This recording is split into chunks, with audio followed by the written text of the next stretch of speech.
أعوذ بالله من الشيطان الرجيم. بسم الله الرحمن الرحيم. سبحانك لا علم لنا إلا ما علمتنا إنك أنت العليم الحكيم. السلام عليكم ورحمة الله وبركاته. ملګرو، تشبیهات مونږ مفرد تشبیه زده کړي وي، دغه ارکان مو زده کړي وو. نن راځو په شعر کې په ګوته کوو. نو چې څنګه یعنې مونږ په شعر کې څنګه تشبیه به ګورو چې دلته کې مشبه ده، دلته مشبه به ده، دلته عادات دي، دلته وجه تشبیه ده، او بیا دا کومه تشبیه ده. نو اول زموږ څه کوم شعر ده، بیا مې چشمان لکه چې تر وریږي، چې په زړګي مې پېښور وریږي. کلندر مومند صاحب بیت ته چې تر پېښور قافیه راوړې ده، را پکې روي ده، د هغه نه مخکې حرکت چې لږ عیب ده پکې، خو پښتو نسبت سره عیب نشته، په هغه سره عیب جوړېږي په عربۍ سره. خو موږ ویلي وو چې پښتو خپل قافیه، خپله قافیه، خپله دنیا ده. وریږي وریږي ردیف ده. هر یو بیت چې ګورو بیا مې چشمان لکه چې تر وریږي. 11 سېلابونه دي، خجې په 4م سېلاب ده.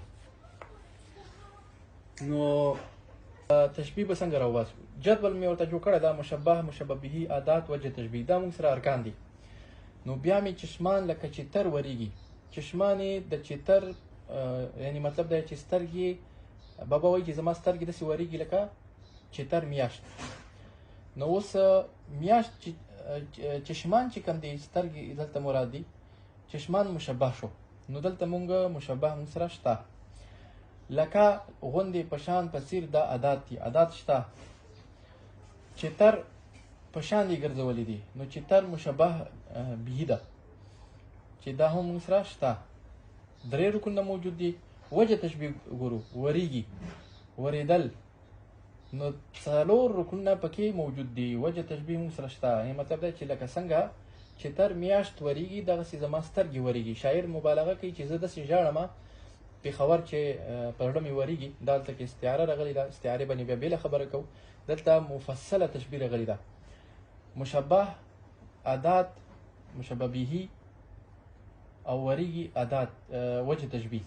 نو 4 رکنونه پکې ټول راغلو. چې ټول رکنونه پکې راغلو نو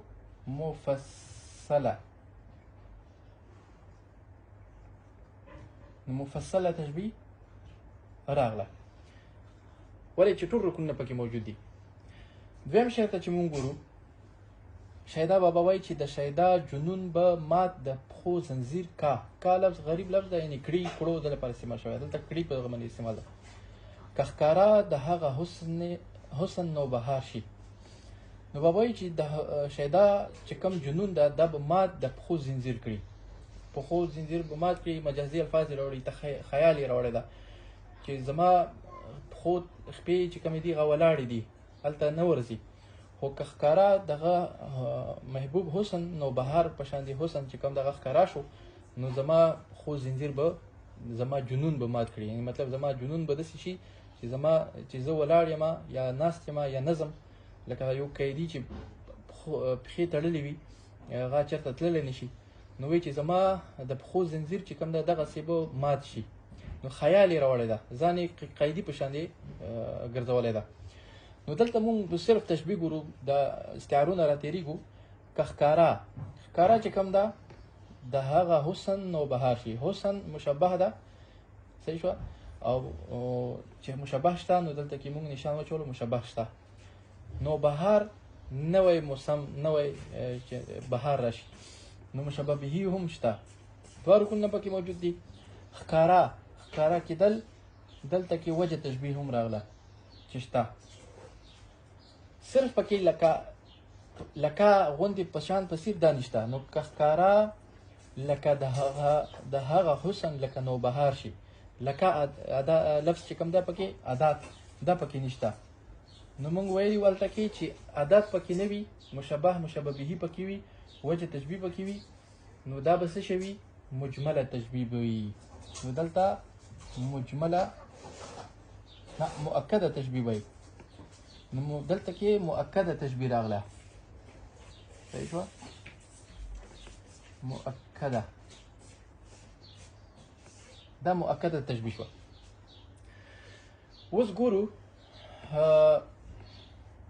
لاندې 2 شعرونو ته چې دلته کې هم موږ ګورو چې را کم یو تشبیه راغلی ده. موږ سره بل شعر ده فضل الله سنگیت صاحب والا ده.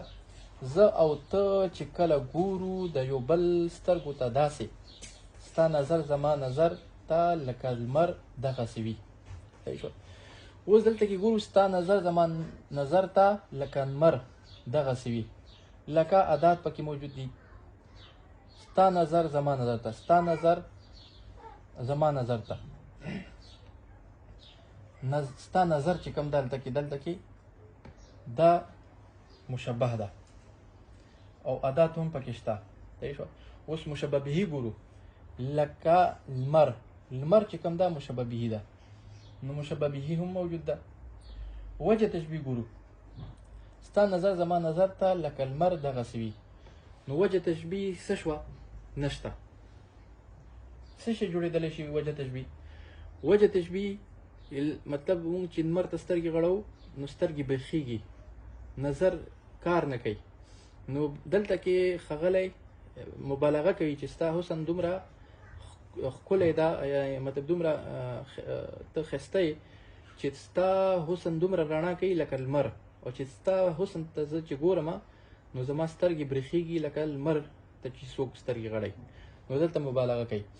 نو د سترګې برېښېدل د وجه تشبیه، یعنی نورې وجه تشبیه هم جوړېږي، خو دلته چې کومه واضحه وجه تشبیه ده هغه لمر ته چې سترګې غړول نه پس موږ ته پته لګي چې موږ سترګې کار نه کوي، نو هغه وجه تشبیه پکې نشته. نو مشبه به ادات چې پکې موجود دي وجه تشبیه پکې نه وي، نو څه شی شو؟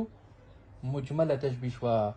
نو دلته کې دا مجمله تشبیه شوه. آخري شعر چې کوم دا کلندر محمد دا هم ده، وایي چې هر نظر د محبت دی مسیحا دی. یعنی هر ستا نظر ای محبوبه د محبت دی مسیحا دی، هر نوک دی د مژگانو اسرائیل شو.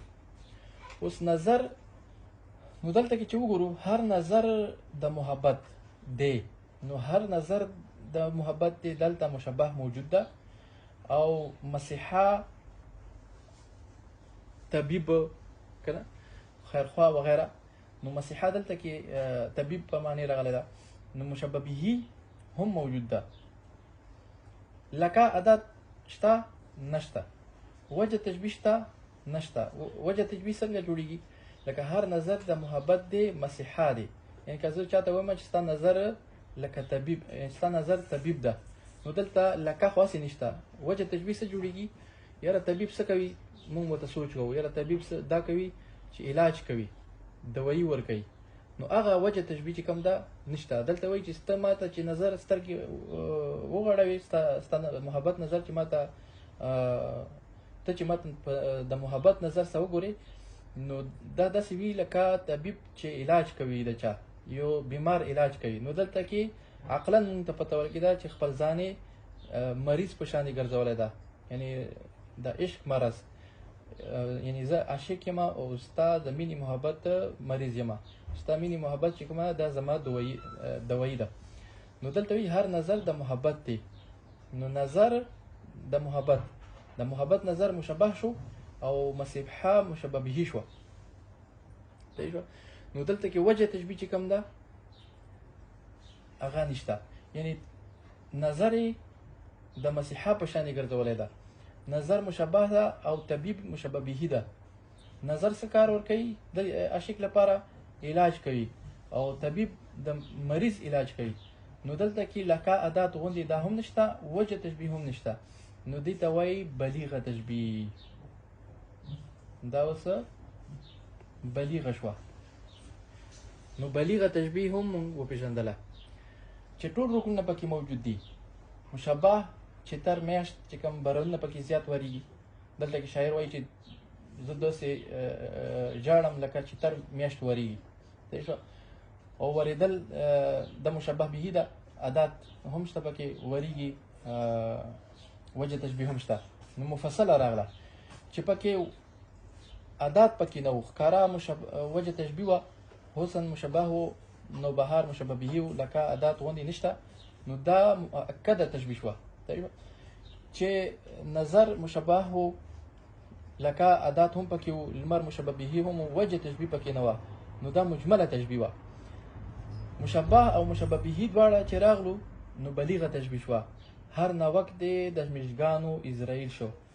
هر ناوک یعنی هر یو غشی دی د میشګانو غشی. میشګانو غشی. نو اوس ناوک چې کوم دا لفظ هم استعاره راغلی دی چې مونږ تیر شو، مطلب دا استعاره کې به وګورو. نو دا میشګان چې کوم باڼه ته وایي، باڼه چې کوم ویښته دي نو دا غشي په شان یې ګرځولي دي. وایي ستا د میشګان چې کوم دي دا راته اسرائیل په شان دي شو.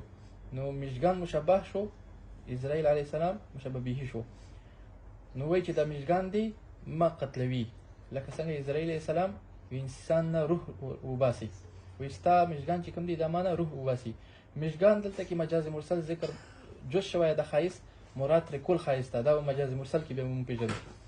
نو معنا څه شوه چې مطلب دا چې ستا دغه کم ښایست ده نو دا ما نه روح وباسي، لکه څنګه اسرائیل علیه السلام روح وباسي.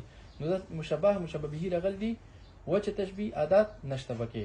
نو دې ته وایي تشبیه بلیغ. مشبه به موجود دي، نه ادا شته نه وجه تشبیه شته. دا زموږ نن په مفردو تشبیه باندې په شعر کې مثالونه چې مونږ راوړو نن، نو دینه پس به انشاءالله مونږ مرکب تشبیه دوی دي چې هغه اساسي دي شاعر لپاره زده کول غواړي. اکه صورت دوه صورتونه سره تشبیه کیږي، هغه هم زده کول غواړي. نو هغه چې زده کو انشاءالله د سبا جمع او تسویه تشبیه به هم زده کو چې هغه ضروري دي. او دلته کې کا یو سوچ وکړي دوه ځلې چې په یو شعر کې دوه ځلې تشبیه بلیغ راشي، درې ځلې راشي، ته مفروقه تشبیه وایي، خو دا اساسي تشبیه نه ده. داسې په خوبیو باندې ډېرې تشبیهات دي، خو د مفرد ما چې کوم ذکر کې دا اساسي تشبیهات دي، یعنی په سکولونو کې ضرور ورته کول کېږي په عربو کې. دا زموږ درس و. الله پامان.